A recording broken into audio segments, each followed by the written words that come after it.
All right, Chelsea fans, welcome back to another episode. That's right, of the London is Blue podcast. Dan, one of your hosts here, alongside my good friend Sam, CFC Central. And we are going to be jumping into our Burnley match preview. That's right, the 19th place team in the Premier League versus Chelsea, aspirant in their hopes of climbing up the table, finding a way to jump above Man United in the weekend ahead in order to further their quest to secure international European football for another season. And Burnley, on their view, is just trying to figure out how they can stay up in the Premier League this season when they are currently 6 points behind West Ham in 18th place. And then they have another 3 on top of that. So 9 points behind Forest, who are currently in 17th place, just outside the relegation zone. But Sam, as we get into this one, it is a Burnley team that also saw themselves just ejected from the FA Cup by Mansfield, and a really fantastic 2-1 performance from the lower league side, punching up and at the same time it seemed like trying to pull Burnley back down as quick as possible. Yeah, and then they followed that up with that win against Crystal Palace, which was quite phenomenal. Going 2-0 down to Strand Larsen's double on his home debut and then conceding three. Palace just completely went, all sorts of wrong things happened that in that half. But that was like a season defining result for them, if I would say at this juncture. In my honest opinion, it looks like their fate is sealed. They're not coming back up and definitely not staying in the Premier League. But that result was phenomenal in terms of optics. So it is probably an interesting time to face them. But that 8-day breakdown, which we'll talk about later on in the podcast, may just prove key for us as well. Lots of rest required, lots of players half injured, playing through pains. And I think now you'll see probably a more rejuvenated side. You've seen those pictures on Instagram, all those players off to Dubai and taking a little bit of sun. So I think that'll also do them, world of good to come back and get cracking straight away. And again, for those who have not joined us for a match preview episode before, the format is as follows. We take a look at what's been going on with the opposition side. We'll look at that recent run of results. We'll talk about some injury issues that they might be heading into or trying to navigate through. We'll talk about the strengths of the side that we're facing. And again, for a team that's got a negative 23 goal difference, they have only scored 28 goals this season across the 26 matches they play. So less than a goal a game.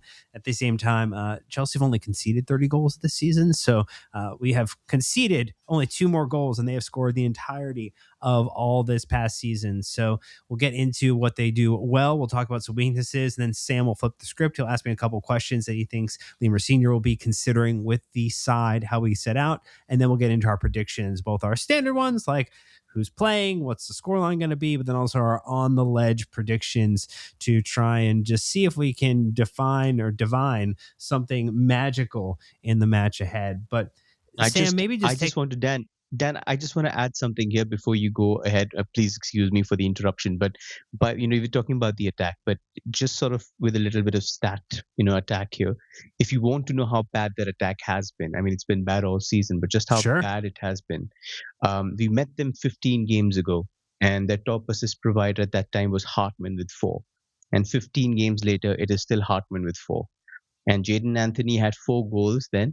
And after 15 games, he's on 6 as their top scorer. So it is all sorts of dire. So if you want Brazilian to have probably a team talk, I think he would just go out and say, don't be afraid of making any mistake. Even if you concede 1, it's not like they're going to fire 2 or 3 more. Just go out there, play without any fear, and just batter them the best that you can. Well, that feels good to me. And I think definitely puts us in the position where we can chat about just their current run, what's been working well, what hasn't been working well for them.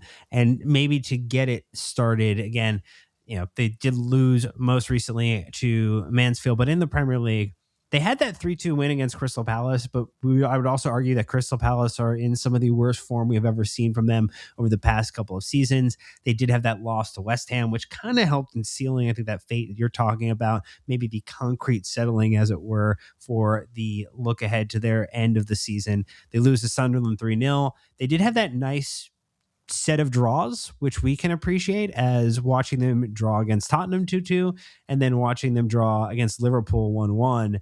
But I mean, really, outside of a couple of just maybe interesting fixtures there, which maybe tell you more about what's been going on with Liverpool and Tottenham, Sam, it really feels as if this is a side that's just been circling the downward trajectory here back into the championship the entirety of the season. And I think that trend probably will continue in the remaining 12 games that we've had in the Premier League, and I hope I don't it doesn't come back to bite me. But genuinely, from the games that I've had to watch here, it's about, I would say, just survival. There is no definite playing style in terms of like what Parker was playing in the championship, saying, okay, we're going to try and prove ourselves here, go toe to toe with the big boys. It is just survival football. It is staying at the basics, trying to nick a goal here and there. Even the Palace result, for example, I would say was very, very fortunate. It was 3-2 at halftime, but the second half, Palace had 15 shots to Burnley's 3, and it was worth 1.3 xg. And they were just very, very unfortunate not to get a couple of goals in that second half. So I think it's just about trying to recognize that whatever they have is probably down to good fortune, and it doesn't look like it's going to get any better. So I think mentality-wise, you have to look at this game as an absolute 3 points guaranteed. You cannot afford to muck this up. All right. Well, let's get a real quick ad break out of the way first. And then when we get back, we will chat about just some of the situations they're going through as it relates to health and injury fitness, injury situations, rather, for this team and this side. So stay tuned and we'll be right back. All right, Sam. So we are recording this the day before the match. So we do get the benefit of having had a chance to hear from both the managers and understand where they say the fitness of their players are. As you think about it, I mean, Scott Parker, famously memed a couple of times. The Streets meme is fantastic. What do you think about kind of what he said, what he's projected heading into this match, and the lack of maybe some of the players that he would like to have in this side to face Chelsea this weekend? I think the big one and the name that's on everybody's mind is Cuckoo, and Cucurella is probably going to be out for anywhere between 3 to 4 weeks. So it does look like it's going to be half of time and trying to keep everything, solid at that left back slot. So that's going to be an interesting one, enforced change.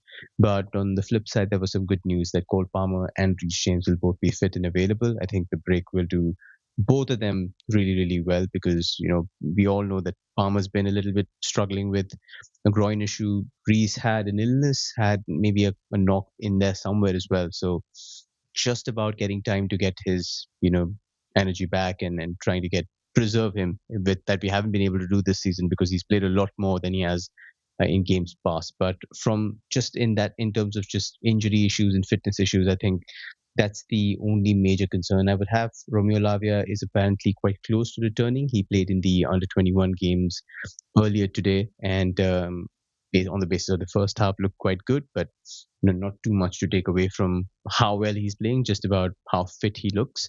But other than that, other names are just pretty much the same. I think Jamie Gittins is still a doubt then. Esugo is out. Colville is out on the grass, but will probably get just a few minutes before the season ends, in my opinion. But if you look at Burnley, also, I don't think any major misses there. I think the only one is Axel Tuanzebe, who's played at the centre back slot. So they will have to improvise and get somebody in to cover at the back line.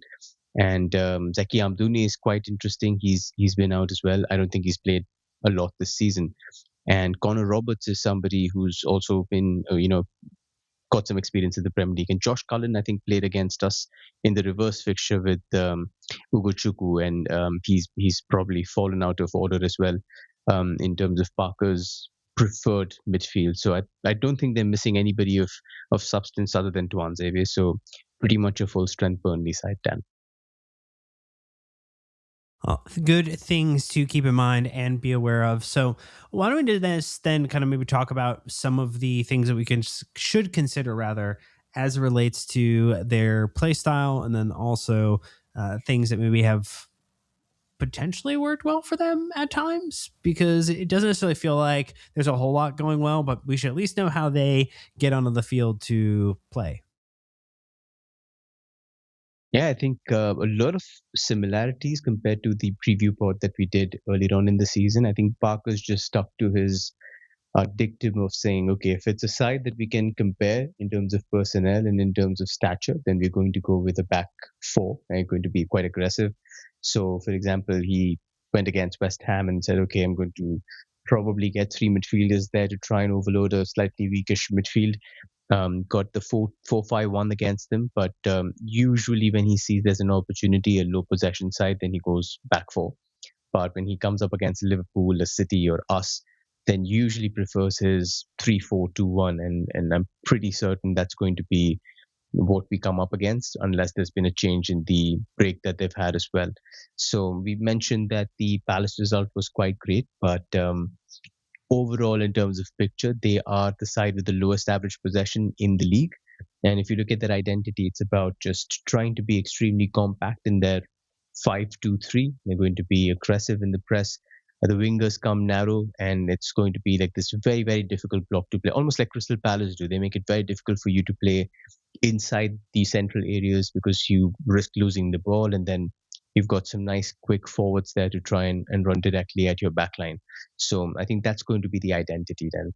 Just wait for it, survival, nick off the ball and try to target our backline, which, to be very honest, hasn't been consistent or hasn't been the kind of top notch unit that we've needed this season. Oh, definitely things to keep in mind there. And then as you kind of continue thinking about the construct of this team, how they move, how they kind of push the ball up and down the field, would you like to maybe talk about some of the positions and players that we should be paying attention to? And then also, again, wonky things have happened with this Burnley side. They've, again, Tottenham and Liverpool would be examples of teams that maybe didn't take them as seriously as they should have, or allowed themselves to be pulled down to Burnley's level. And we have seen that our beloved Chelsea is capable of doing that from time to time this past season. I just want to reference that Liverpool result because I think it was one of the most hilarious results of the season. I could not believe that Liverpool did just got 1 point away from that game. They had 32 shots, Dan, 32, and Burnley had seven. Not a single big chance in that game as well. 3.18 xG in that game, and I was gobsmacked how they didn't walk away with, you know, um, a win that sort of boosted their goal difference as well. So I think that we'll just caveat with a little bit of good fortune, like I mentioned earlier on in the show. So if you're on your day and if your finishing is as on par as it needs to be, then I think you have to take this result away. But um, when we look at the defense, obviously keeping all of the fortune aspect apart, I think what's changed since the last time we talked about them is maybe the wing back profiles have modified a little bit. And it's also been because of, I think, injury issues and having to shift a couple of personnel here and there. So former Chelsea Cobham graduate Bashir Humphreys, if you've seen that first preseason game against Wrexham under Pochettino, he was there in the lineup and made a very good impression, a two-footed centre back. So he's come into a very leaky defensive unit and he's impressed. He's filled in at left centre back. He's also, you know, filled in at left wing back, which he might do tomorrow. I don't quite know what is wrong with Hartman because he played against Mansfield, but the games before that, it was actually Bash who was playing at left wing back. So I don't know if this is a form issue or if this is anything to do with just a tactical change. But definitely, if it's going to be Bashir Humphreys, it's going to be a lot more conservative from a wing back standpoint. He's more of an extra centre back in the back line, giving them height on set pieces, making sure that they are very defensively solid. And Hartman, like we mentioned, top assist provider, a lot more aggressive with his runs, very good with his crossing. So he's going to be, if he starts or if he even comes on, going to be maybe like a sort of like an attacking change as per if you switch those positions around. On the right hand side, you've got Kyle Walker, who's very well known to PL audiences. He has lost a lot of his speed, has lost, I would say, his 1v1 prowess or even his engine in terms of overlapping or underlapping. So he's not going to be the 1v1 force that we had in the past. But he is also their designated throw-in taker. So from a set piece standpoint, which we've been terrible from, especially throw-ins. One to watch out for is Zian Fleming, their striker, coming narrow and trying to flick the ball into the center of the box for somebody to head in. So Walker will provide that kind of dead ball threat also with a long throw in. I definitely things to keep in mind. And as we maybe go into a little bit of a conversation around the midfield, ultimately, there is a familiar face in this Burnley side. We did kind of talk about Cobham grad Bash Humphreys as well, but not the only familiar face that Chelsea fans will be able to pick out of the lineup. Yeah, and again, we referenced the Pochettino season because Uguchuku was hailed as somebody who would come in and provide a lot of midfield competition. Unfortunately, didn't quite work out for him. Had that loan at, I believe, Southampton, and went down there, and obviously again in a relegation threatened side. The good thing is he's able to play those games, and it's really really providing the kind of impetus that he needed to stamp his authority as a reliable PL player. So Uguchuku is now, in my opinion, pretty much nailed on starter. He's a key component of that midfield, somebody who's not just able to offer defensive solidity, he's quite good across the ground, not so much in the air, but just quite alert, quite intelligent in terms of recovering the ball, in terms of intercepting it. When we played last time out, Dan, in the reverse fixture, Burnley were actually top of the league for interceptions. And we were like one behind them. So I don't quite have the numbers now because of everything that's happened with FBref, but um, it just shows you the game model in terms of having those two solid defensive midfielders, ball-winning midfielders, winning the ball back and recycling it as quickly as possible. Florentino Luis, somebody who Enzo Fernandez knows very very well as his trusted midfield partner at Benfica, he is also there, but most likely we'll see former United central midfielder Hannibal Mejbri. He's going to be defensively tenacious as well, relatively comfortable on the ball, is quite good when he's trying to evade pressure and trying to find quick passing options up front. So it will just basically be the midfield pivots will be in charge of backing up the press from the front in that mid block, trying to also win the ball back and distribute forward. So that's going to be the midfield's job through and through. And it'll be quite interesting whether we try to get that approach and go against this slightly solid defensive, unit, or if it's something Rosinho did at Strasbourg, which was just try to go wider and utilize the wing backs or utilize the full backs to progress the ball forward and then find the central area. So quite interesting from a tactical perspective. Up front, you've got Fleming, who we talked about. He's somebody who's the reference point up front, so pretty much functions as a target man for long balls from the goalkeeper, but will also try and create those second ball windows for the attacking midfielders. And we've talked about the attacking midfielders.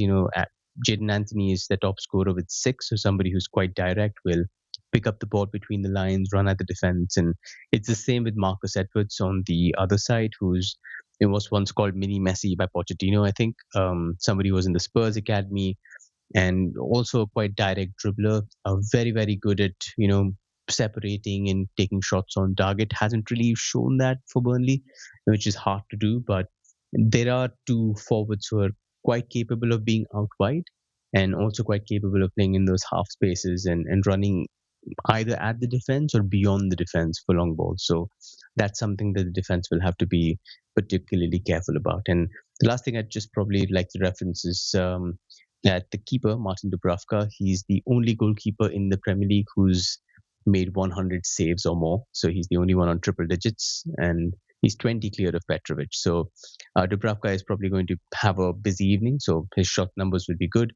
His save numbers will be good. But yeah, there are some issues in terms of his handling that we referenced in the previous pod. So For sure. maybe get some cracks on goal and see if you can find some nice rebounds to put in.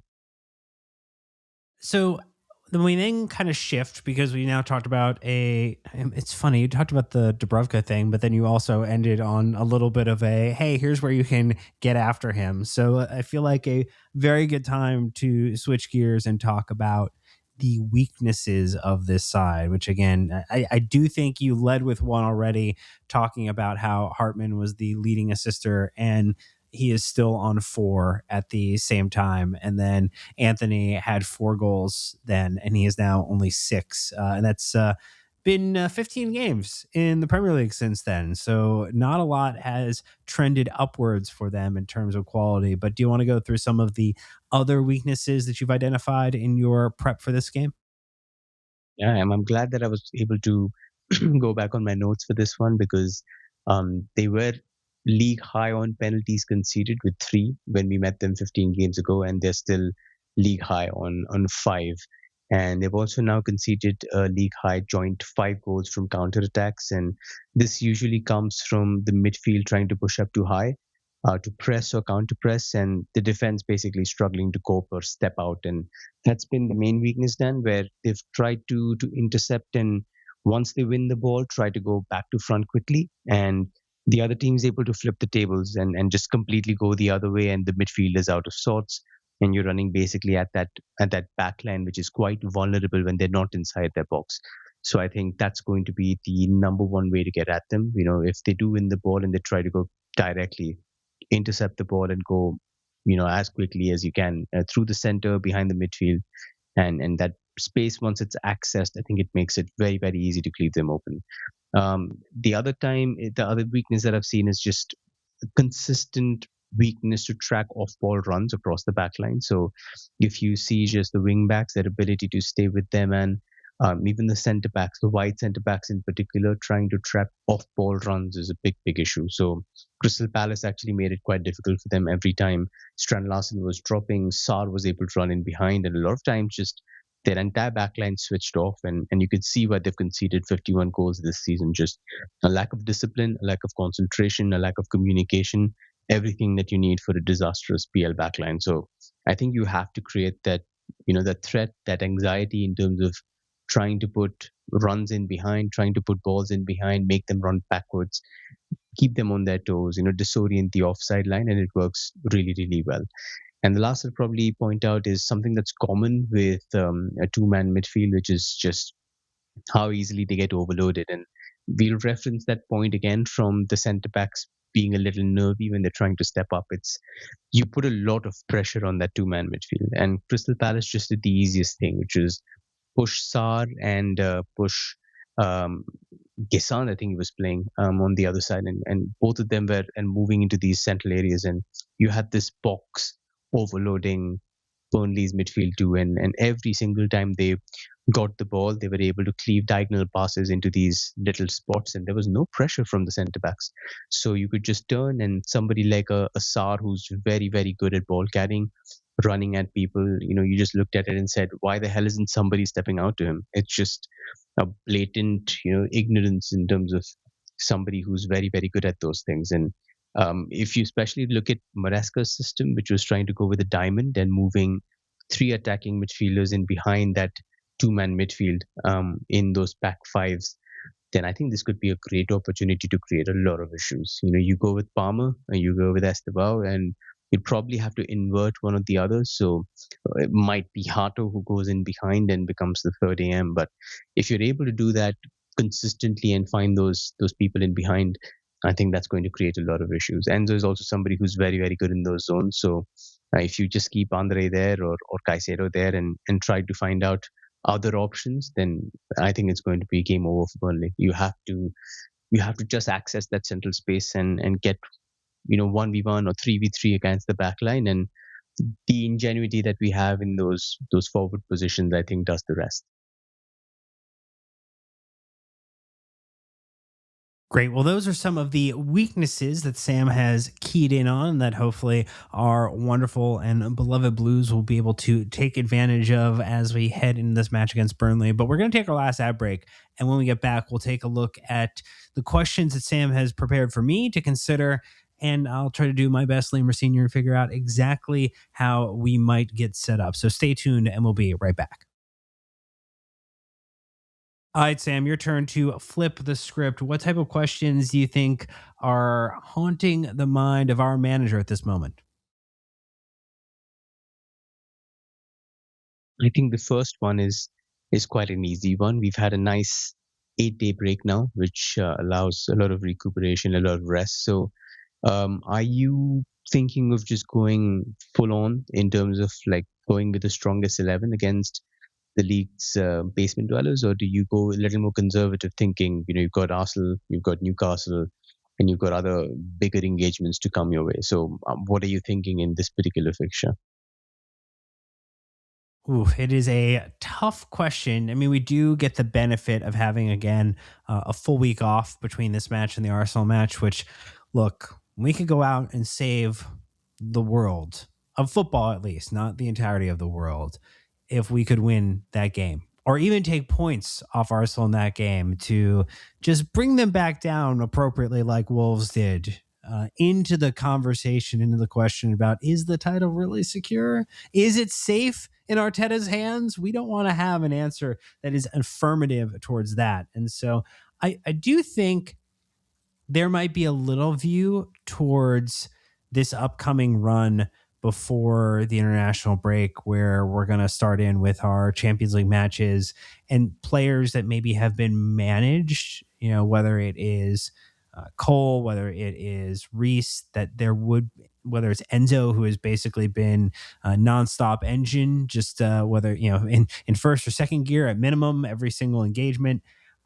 I do think that he would want to see if he could maybe not give him the full game off necessarily, but find moments or find opportunities where, if we're up 2-0 at 60 minutes in, do you try to pull one of them a little earlier and hope that you can get them and keep them as fresh and rested as possible over the games ahead? But ultimately, we would love to see a strong 11 for any game. But if you're asking me, if I'm choosing between, going full out on this one versus being ready for that Arsenal game, the Villa game that follows, and then Newcastle with the Wrexham match now just smashed in between there, I'm probably looking a little past. But that's me as a fan. I know as a manager that Lemur Senior is probably looking ahead to this one and just taking it a game at a time.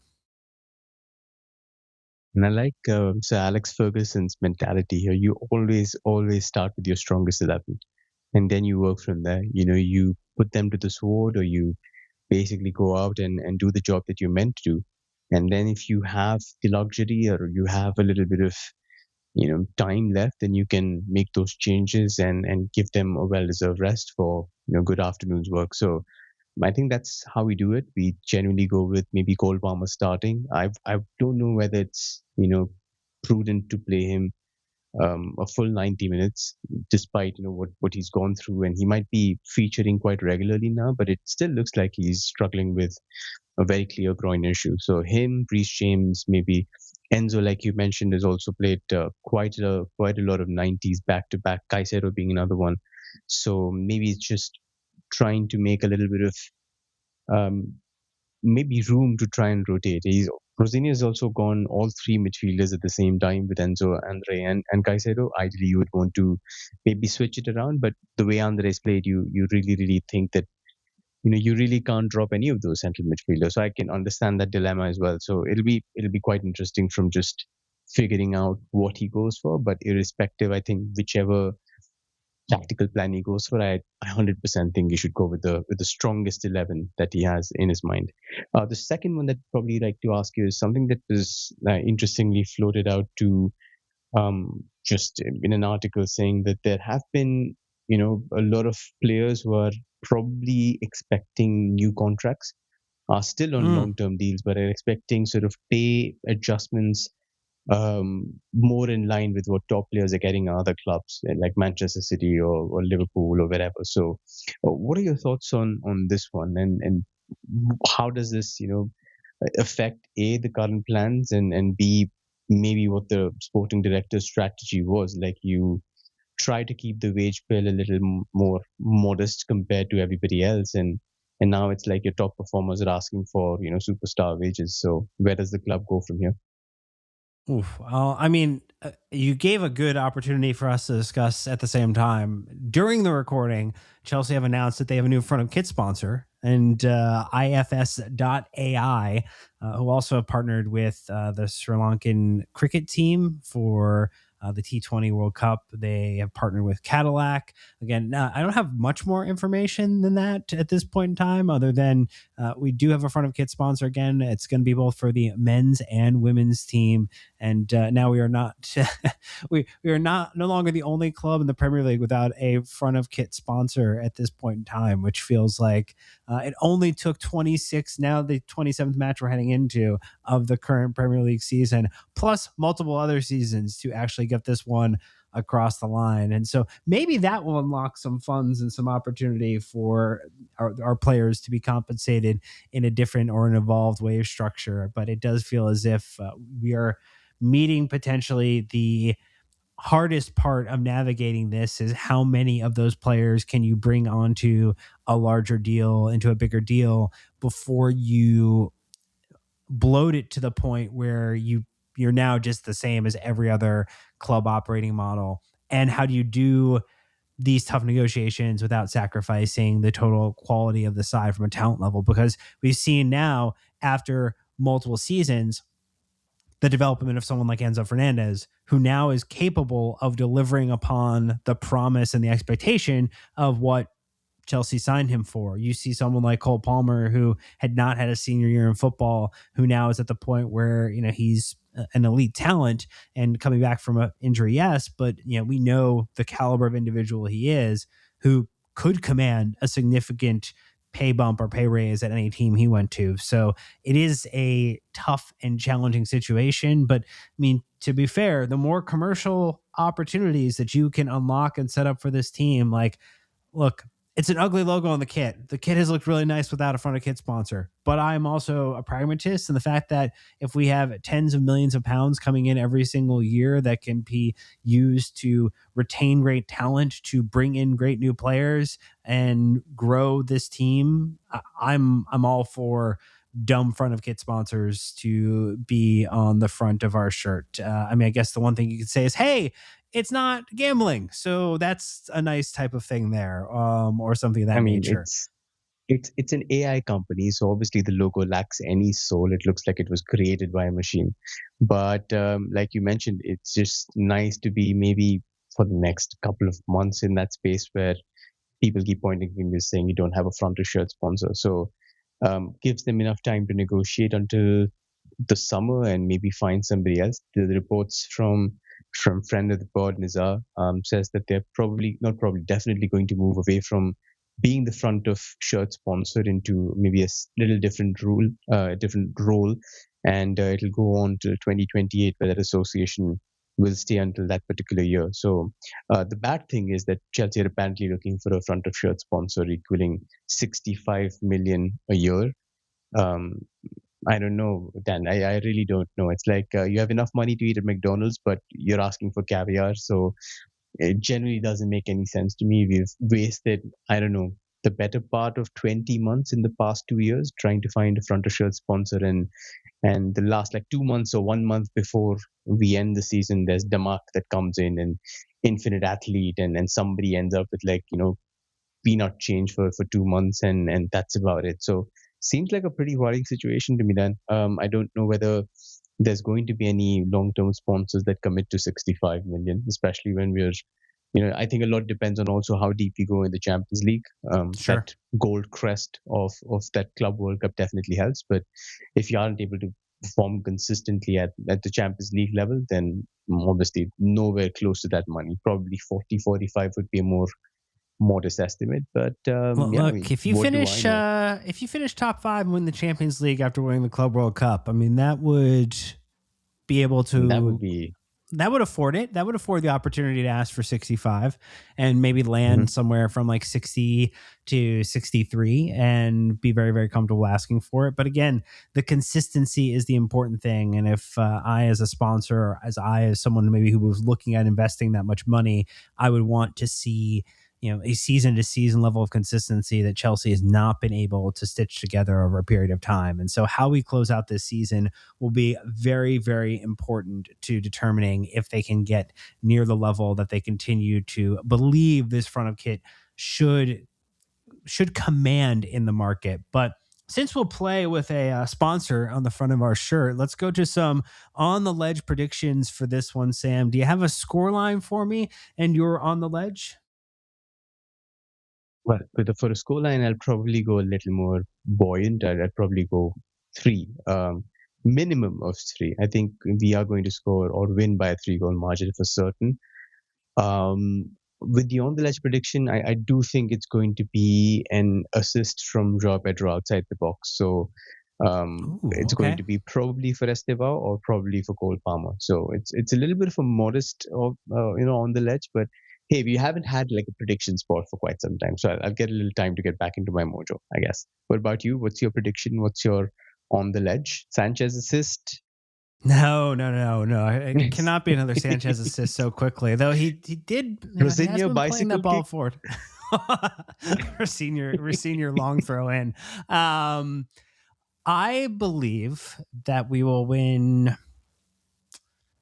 I'm gonna say 3-1.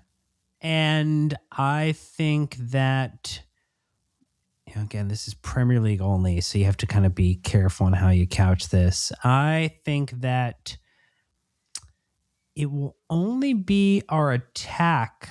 So it's our starting attacker and our three. So our 10 and our two wings will be the only contributors to goals in this game. So we will not get any midfield contribution. No Enzo, no Caicedo, no Andre Santos. They might get the pre-assists, but I think it's going to be the combinations of Joao Pedro, Cole Palmer, Pedro Neto, and Estevao, or whoever else comes in. It will be an all-attack game. And I think the defense and the midfield might just be absent in the attacking contributions in this one.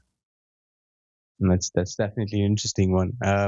Back fives have presented all sorts of problems, so I do think there's definitely a lot of rationale to the prediction. So, I mean, it'll be interesting to see. I don't think they've been defensively solid at all, and I hope the rest doesn't do them as good as it probably will to us, where we've desperately needed it. But I really think a big win for us, and we desperately need it if we want the goal difference to go up. Don't be done. We do indeed. But look, that's our set of predictions. What's yours? You can leave them in YouTube on the comments. Don't forget to like and subscribe and hit the bell icon to get notified. You can also leave those comments on Spotify, where hopefully you've left us a 5-star review. And if you're an Apple Podcast, you can't leave comments, but you can leave 5-star reviews as well. And if you're in Discord in a free or pay capacity, you also can let us know what your on the ledge predictions are in that mode as well. Don't forget, you can sign up for our free weekly newsletter as well, the London's Blue Dispatch, written by our good friend Sam, and tons more content coming your way next week as well. We'll have this match review for the Burnley game. We'll get into a preview for our next game as well, and maybe something else. But that's going to do it for this episode. So thank you so much for listening. Until next time, Chelsea fans, you what you do. Keep the blue flag flying high.